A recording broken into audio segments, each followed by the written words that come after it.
Welcome, wrestling fans. Welcome to Curtain Jerkin. As always, I'm your host, Jacob Grondy, reporting for the Main Event Marks YouTube channel. You can also check me out on Spotify.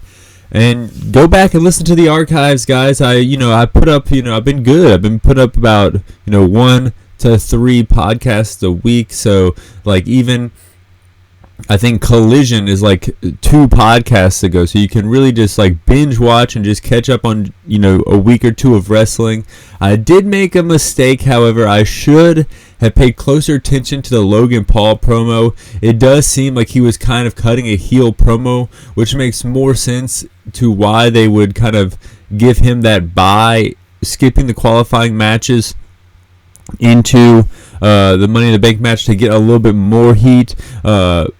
So WWE gets a slight pass on that, but I do think they could have, had a Logan Paul qualifying match or something, especially in Cleveland, maybe even against Johnny Gargano to get that heat. Beating, claiming to be the hometown boy, even when you live in Miami now, beating the guy who's actually the hometown hero that they saw wrestle in companies like AEW and stuff coming up. That might be a more pro wrestling way to get heat rather than just kind of skip a step and have him cut a promo in the middle of the ring. Rollins on NXT taped ribs talking to Ben Carter or Nathan Frazier, whatever you want to call him, someone who was trained by Seth Rollins, so that's pretty cool. Carmelo Hayes spots him along with Trick Williams. Rollins asks him about Baron Corbin next week, kind of just setting up hey guys, I know our world champion is on this week, but stay tuned, we got Baron Corbin next week, trying to hook the crowd. But then just going right into the main event here, Seth Rollins versus Braun Breaker. Lots of air between the Rollins knee off the apron. I mean, shit, so much air, you could build one of those indoor skydiving facilities. The camera just caught it. That was rough right as the match was getting started. Crowd doesn't care, though. They're singing Rollins' theme song. Braun gains the upper hand in the picture. Hurricane Rana or Frankensteiner. 1, 2. Rollins kicks out, and Braun stays on him. Rollins feeling the effect of Finn's attack on Monday Night Raw. Braun runs into the ring post. Rollins, gets out of the way and, starts landing lariats but not knocking him down. Eventually gets him down as the crowd goes into an encore of his theme song. Rollins couldn't pick him up due to his ribs. Rollins with the momentum looks at the announcer's table like a fat kid looks at cake, starts clearing it off, super kicks Braun onto the table, frog splash from the top rope through the table to the floor. Both crawl in to beat the 10 count. Strike battle. Braun goes up for another Frankensteiner. Rollins counters it into a buckle bomb. That was a sweet spot in the match. Super kick. Champ goes up top. Frog splash, but no one home. Another Frankensteiner. A power slam. 1, 2. Seth kicks out. Need to counter the spear. 1, 2. Braun kicks out. Spear lands this time. 1, 2. Rollins kicks out again. The crowd is chanting NXT. I'm feeling nostalgic. Should I watch this show once a week? That's how I was thinking at the time. Rollins hits a curb stomp and another one. 1, 2, 3. Rollins retains. Fun match. The WWE World Champion on the developmental brand. It's a third brand now, it feels like. And developmental too, but it also feels like a third brand.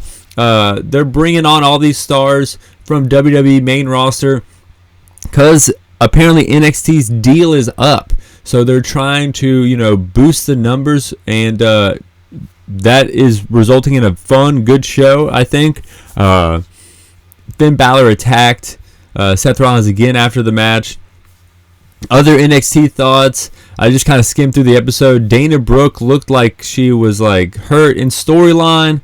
I think this was kind of a work. She was still kind of bickering with Cora Jade while they were being stretchered off, so that's what makes me think it was in character. People on Twitter were being kind of mean to Dana Brooke, but I mean, she's not that bad. I mean, this match was clunky, but I think it's because of Cora Jade. I don't really get Cora Jade. She's like the emo mean girl. It's like people were mean to emo girls. Maybe when I was in high school. I don't understand why you're the sad mean girl. Like, you got to pick one. So her gimmick is all over the place. I think she's stuck between maybe where she wants to go and maybe where the writers want her to go, and they're trying to compromise here, and they're making a shitty character. Gable Stevens, Tokyo 2020 Olympian, controversially makes his debut. He says he's going to help Eddie Thorpe, formerly Carl Fredericks of New Japan LA Dojo, left the dojo, left New Japan Strong to be in NXT, and now here he is, dressed kind of odd, but he was always dressed kind of odd. Booker T is sitting really low in his chair. He must be trying to not look extremely tall compared to his broadcast partner. That's just something I noticed, and once you notice, it's kind of funny every time they cut to him. But then let's go into AEW Dynamite. Blackpool Combat Club and Takeshita challenged the Elite to a 5-on-5 tag match at Forbidden Door. Later on in the show, the Elite accept. Kingston pops up. Eddie Kingston says, I don't like you guys, but I don't like Claudio more. Let me team up with y'all. And they're like, okay, we're looking for 2 guys. Yeah, sure. Why not? Eddie Kingston comes out at the end of the show, cuts a crazy promo. Blackpool shows up. He announces that Ishii is the 5th member of the team. Blackpool haven't announced their 5th member yet, but I'm thinking it's Shota Umino.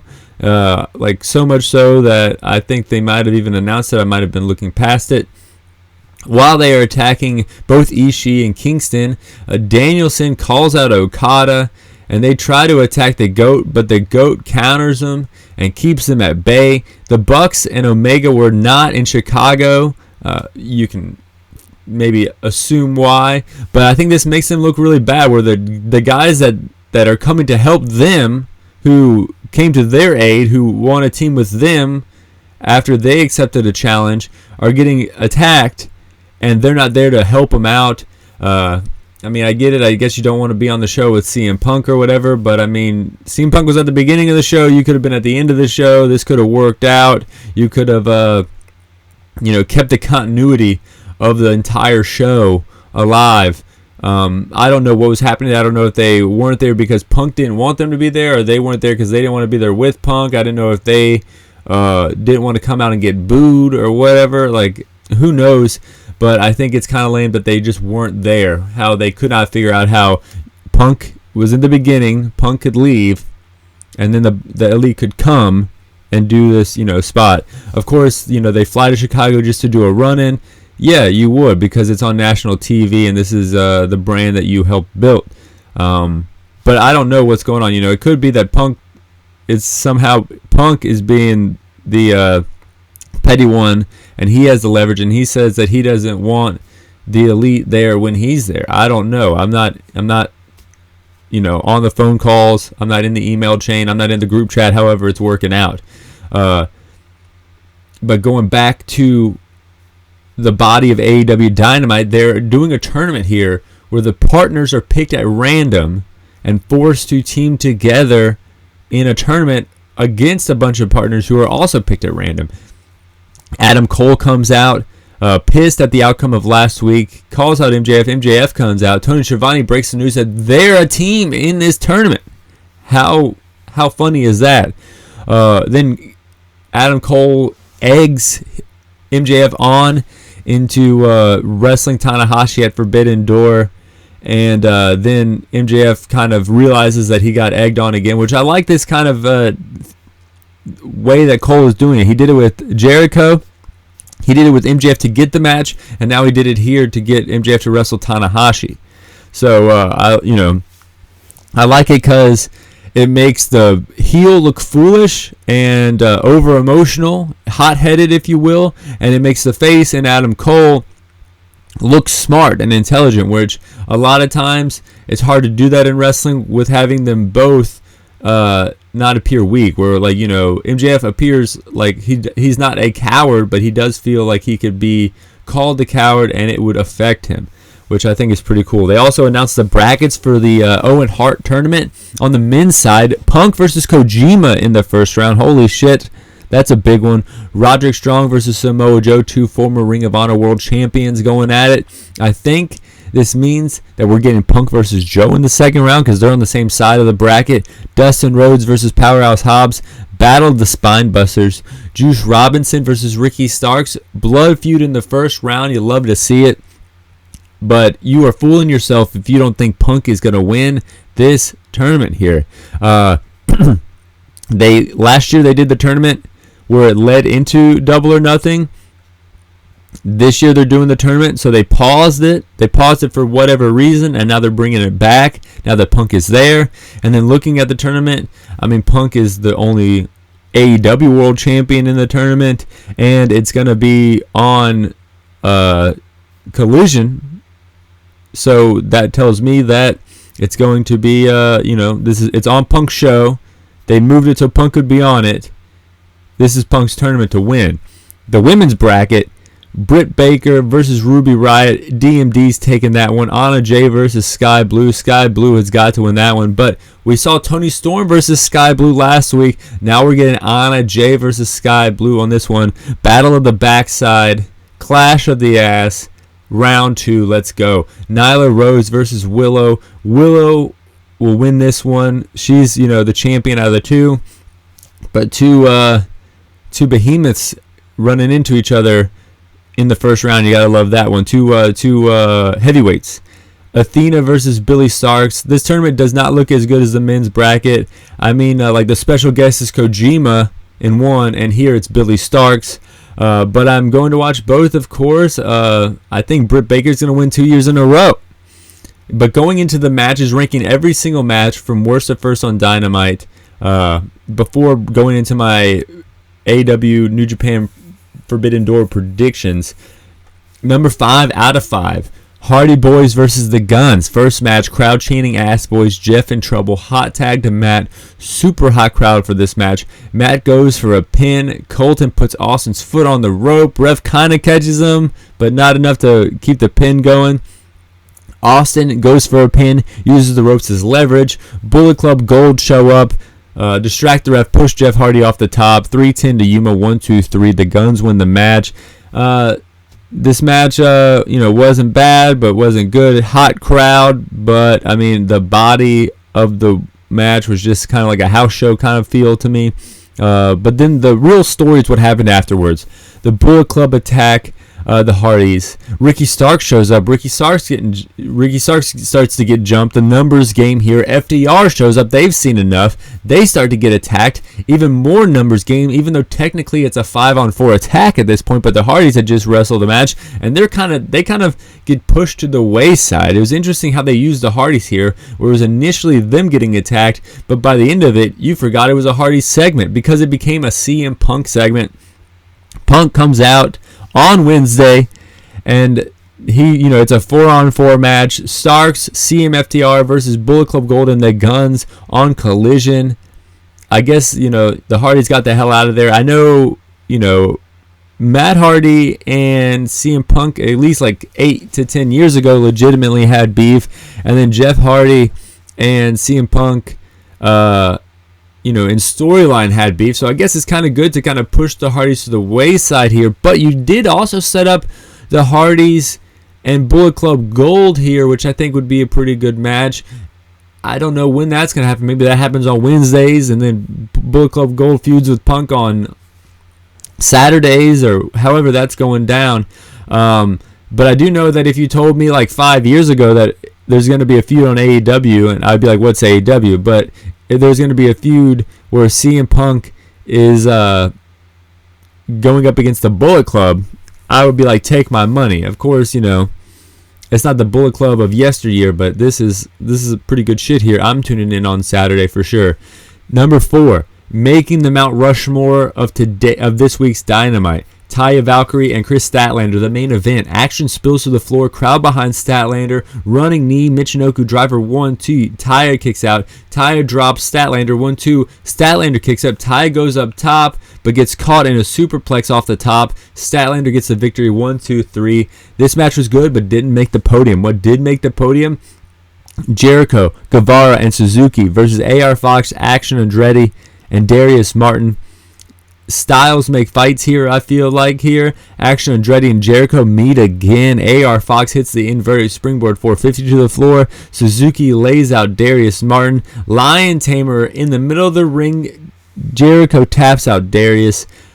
Then, Jericho and Guevara and Suzuki standing there make a challenge to Sting and Sting and Darby. Sting and Darby accept.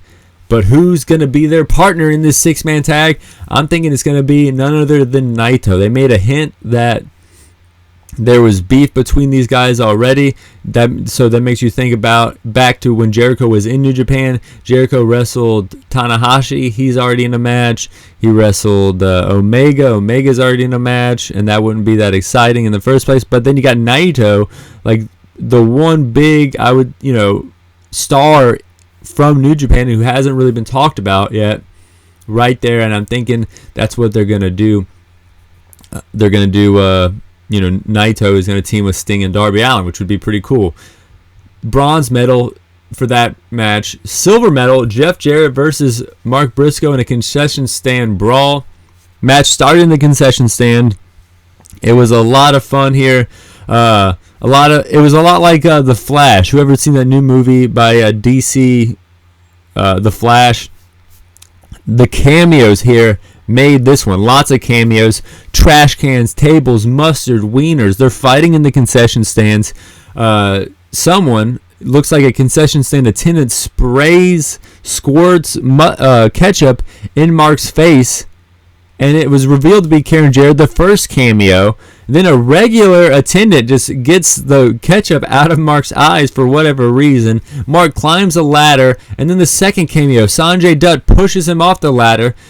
It goes into picture-in-picture. When it comes back, it's back into the ring. Jay Lethal shows up. He's trying to move a table to help Jeff Jarrett, but Papa Briscoe stops him, choke slams him through the table. Clothesline City to Sanjay Dutt and Jeff Jarrett.